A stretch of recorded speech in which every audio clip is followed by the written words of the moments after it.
Ka United Democratic Party UDP kadang sengap jar hakabayadai bat ke election Garo Hills Autonomous District Council GHADC kabanwan da kabathaw ya ka special committee balak liat da kinongelam nakathan ban bishar lakan penyeng nekan penyeng kertong.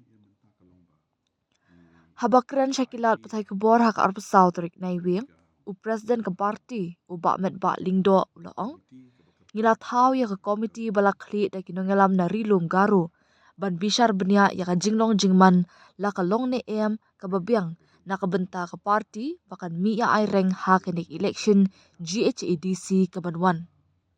Ha bakali u bakmet ba ulaong bakanam dan satya ka no kono ka jingat rilang bat ki paralok ki badan ha ke MDA.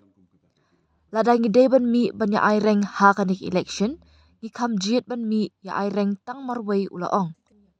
Katkum ka jingong ka jongu ka parti kadang am ya ka kaipot na ka special committee haswa bakan sa shim ya ka rai ha ka baya day bat ka ni ka pang. Ka parti akabedi bat ka Garo Hills Autonomous District Council election ka bagi batip ya ka tarik makanya enggak sekal ibat bu ya ka tarik dan ka proses nak bentak ka preparation ya ka election ka ya sama te iya ka parti yang bentak ka lomba ni la IT ha ka way ka komiti ke Bakarpang kepada jongka Garo Hills bahagian ya sedang nak bentapan inisiat lan ban pet hakabede kumno kalong laka biang laka day laka hadin baki kila ya syong ni berkat maka bentam ini simatan yang maka election ya mentai yang dan kum kata ke ibu khat telah si kami hadir tambah yang mentai nadang ini nginlet kum ke parti mapai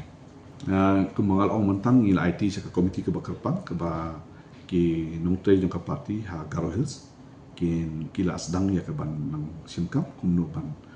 pet ha ka bedi ba ke jemput kre langin ya simatan emang ada election kadon ka komiti ke Bakarpang ke bangi la ya inisit adu ko to port